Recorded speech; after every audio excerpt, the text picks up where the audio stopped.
नमस्कार, news nation का digital platform देख रहे हैं आप। मैं हूं आपके साथ अंजीत और मेरे साथ है मेरी सहयोगी पयोधी। हम बात करने वाले महाराष्ट्र में जो एग्जिट पोल के जो सर्वे आए जिनमें रिजल्ट की बात कही जा रही है कि कौन जीतेगा, उस पर आज हम पयोधी चर्चा करेंगे। और कुछ एजेंसियों ने तो बदलाव भी किए हैं अपने आंकड़ों में जो पहले दिए थे। हालांकि आंकड़ों पर सवाल तब से उठ रहे हैं जब से हमने पिछले दिनों हरियाणा में चुनाव का जो रिजल्ट देखा था। सर्वे में कुछ और था, लोकसभा में अलग अलग इलेक्शन में, उसी पर आज हम चर्चा करें। लेकिन बड़ा सवाल यह है कि इस बार महाराष्ट्र में क्या होगा, क्योंकि महाराष्ट्र में ऐसा लग रहा है कि बहुत कुछ शायद बदलने वाला है। बिल्कुल। और सबसे बड़ी बात यह है कि अगर हम एग्जिट पोल्स की बात करें तो अब तक हमने लोकसभा चुनाव देखे, हरियाणा का विधानसभा चुनाव देखा, उससे पहले मध्य प्रदेश छत्तीसगढ़ का चुनाव देखा। अनएक्सपेक्टेड रिजल्ट था।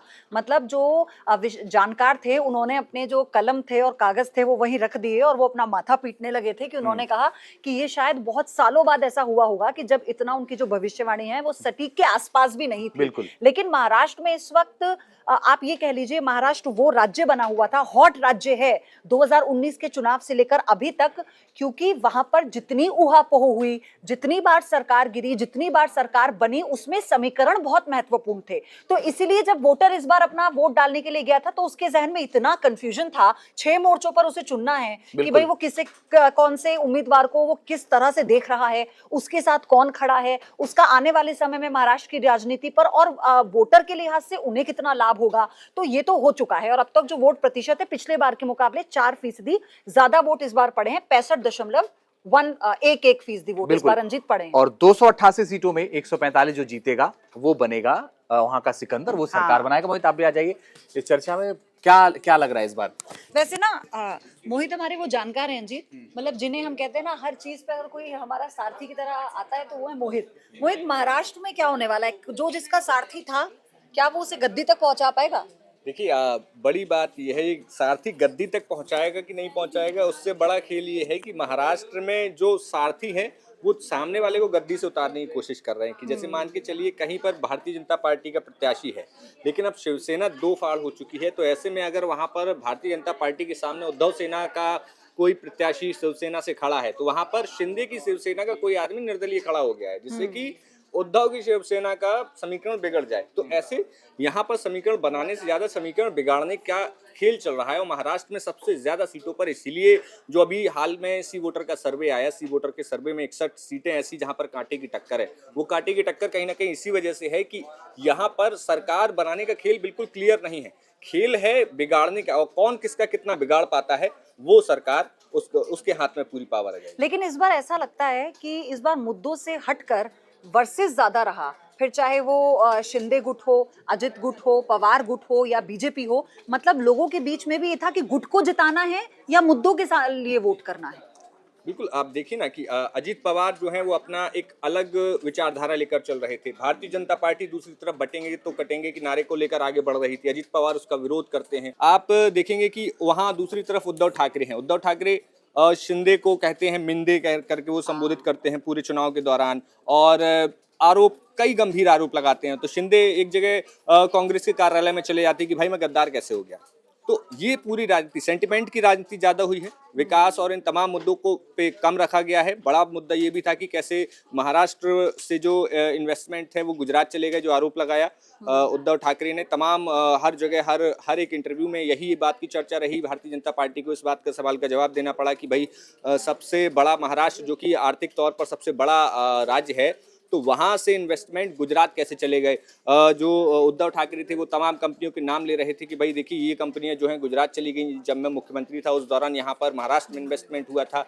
लेकिन जब भारतीय जनता पार्टी कहती है, भारतीय जनता पार्टी की तरफ से जब आप देवेंद्र फडणवीस का हम लोगों ने इंटरव्यू सुना तो वो कह रहे थे नहीं, सबसे ज्यादा इन्वेस्टमेंट महाराष्ट्र में हुआ है। तो ये तमाम मुद्दे हुए हैं, एक दूसरे को घेरने की बात चली है। और बड़ी बात यह है कि जो अपने अपने गढ़ हैं, चाहे विदर्भ का इलाका हो, मराठवाड़ा हो और मुंबई का हो, यहाँ पर अलग अलग जगह पे अलग अलग पार्टियां मजबूत थी। और उन पार्टियों के समीकरण अब दूसरी पार्टियों ने पूरे तरीके से बिगाड़ने पर फोकस किया है। लेकिन मुझे लगता है अंजीत के जहन में भी सवाल होगा। अंजीत, मेरा ही सवाल यहाँ पर ये था कि जब भी मराठवाड़ा का आपने नाम लिया, विदर्भ का आपने नाम लिया, हम जब मराठवाड़ा की बात करते हैं तो फिर वही आरक्षण वाला मुद्दा सामने आता है। उसका बहुत असर असर दिखा है इस बार। ग्राउंड पर भी जो हमारे सहयोगी गए, उनसे जब बातचीत हो रही थी तो उन्होंने बताया कि ओबीसी और जो मराठा आरक्षण को लेकर उन्होंने, ओबीसी वाले ने मराठा वाले की दुकान पर जाना छोड़ दिया है, मराठा वाले ने ओबीसी वालों की दुकान पर। आपस में कॉलेजेस के बच्चों से बात हुई तो उन्होंने कहा कि कैसे दोस्त थे, इतने समय से कभी ये बात जहन में नहीं आई, लेकिन एक बहुत अजीब माहौल है।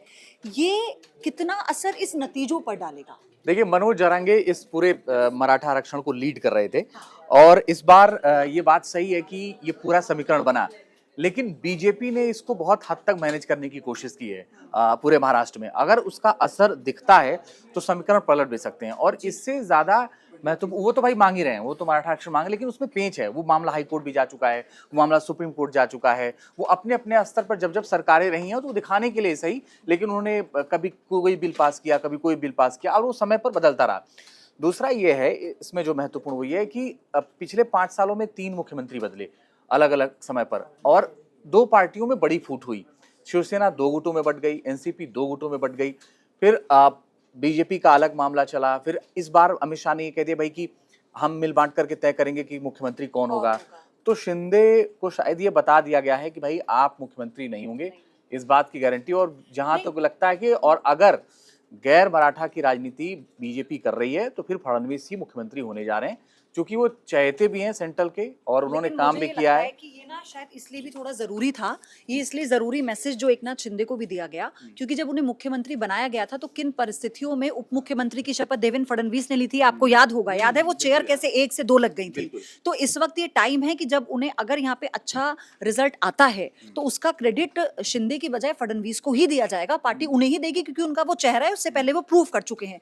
दूसरी बात जो मुझे यहाँ पर समझ में आती है वो ये कि देवेंद्र फडणवीस का लोकसभा चुनाव में सामने आकर उसकी जिम्मेदारी लेना, पार्टी में जो कैडर को मजबूत किया ना, कि कार्यकर्ताओं पर नहीं डाला गया, क्योंकि हमने देखा है और जगहों पर जब मंथन होता है तो डालते हैं कि फलाना जगह पर प्रचार ठीक नहीं हुआ।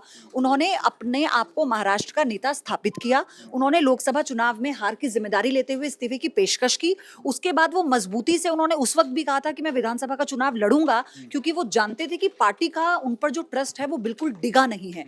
तो अगर ये है तो एकनाथ शिंदे भी प्रिपेयर्ड हैं और उन्हें भी ये पता है कि अगर अब उद्धव ठाकरे के पास तो वो जा नहीं सकते, और अगर उन्हें सरवाइव करना है तो बीजेपी का साथ उन्हें लेना होगा और वरिष्ठ और नैतिकता के नाते भी उन्हें ये एक्सेप्ट करना होगा कि अगर कोई गैर मराठा मुख्यमंत्री बनता है तो वो फडणवीस होंगे।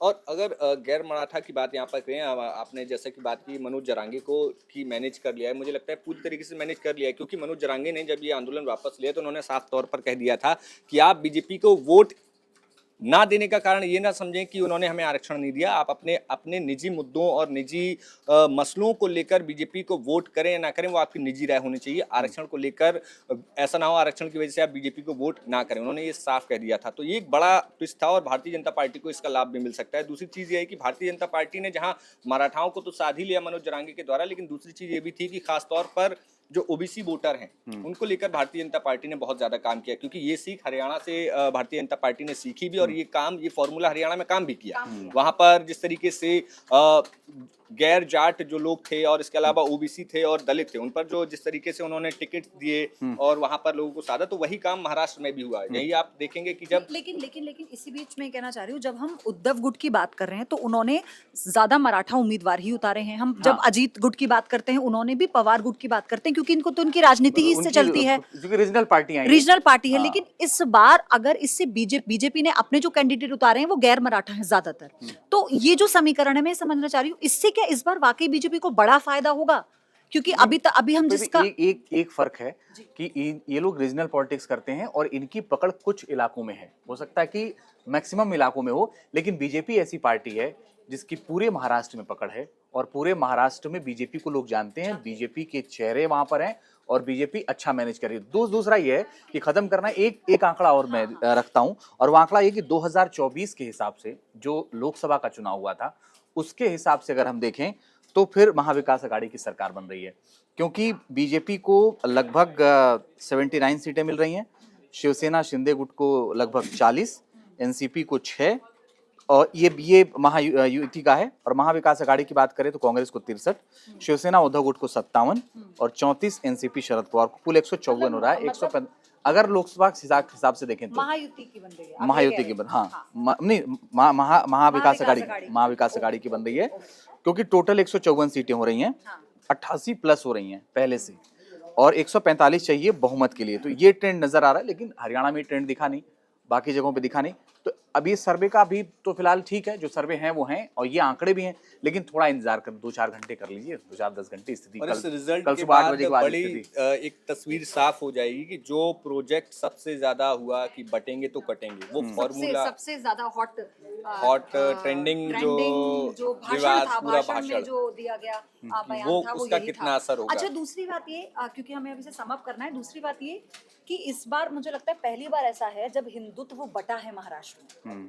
आप सोचिए ना कि जो शिवसेना है, अच्छा माइक नहीं है मेरे पास, सॉरी, जो शिवसेना है उसकी विचारधारा हमने देखी, लेकिन शिवसेना के 2 भाग हमने देखे। उसमें भी उद्धव ठाकरे सेफर साइड चले, उन्होंने किसी, शायद अगर मैं गलत नहीं हूँ तो किसी भी मुस्लिम कैंडिडेट को उद्धव गुट ने टिकट नहीं दिया था शायद, अगर मैं गलत नहीं हूँ। दिया होगा तो शायद इक्का या दुक्का दिया होगा, लेकिन जहां तक मेरी जानकारी है नहीं दिया गया, क्योंकि उद्धव ठाकरे भी जानते हैं कि उन्हें अपनी आइडियोलॉजी को तो सर्व करना ही है ना लोगों के बीच में। और एनसीपी जो अजित पवार है और जो शरद पवार है, उन्होंने अपने हिसाब से जितने भी मुस्लिम जो उम्मीदवार थे जिन्हें टिकट देना था वो दिया। लेकिन इस बात का ध्यान रखा गया है क्योंकि आइडियोलॉजी को लेकर उद्धव ठाकरे ने बहुत कुछ फेस किया, और इसका कारण ये था कि उन्हें राम मंदिर भी जाना पड़ा था उन्हें ये बताने के लिए कि उनकी आइडियोलॉजी बाला साहब ठाकरे वाली है, लेकिन वो सिर्फ राजनीतिक मजबूरियों के चलते अलग हुए हैं। फिर से अगर आना हुआ साथ में तो बता पाएंगे क्या? बता पाएंगे कि हम एक थे, लेकिन अब आने वाले चुनाव के नतीजों में ये एक हो पाएंगे, हालांकि ऐसा कुछ लग नहीं रहा। ये तो बात से बात निकली तो इसलिए आपसे कहा, लेकिन कल ये तय हो जाएगा कि महाराष्ट्र में किसकी सरकार बनने वाली है। कल ये भी तय हो जाएगा कि क्या वाकई पूर्ण बहुमत के साथ किसी एक संगठन को सरकार बनाने का मौका मिलेगा, या फिर हम देखेंगे सिर्फ फुटबॉल होगा, हम देखेंगे इधर उधर पाला बदला जाएगा, या फिर हम देखेंगे कि ऊहापोह की स्थिति महाराष्ट्र में एक बार फिर से होगी। न्यूज नेशन अब व्हाट्सएप पर खबरों के ताजा अपडेट के लिए न्यूज नेशन के इस QR कोड को स्कैन करें।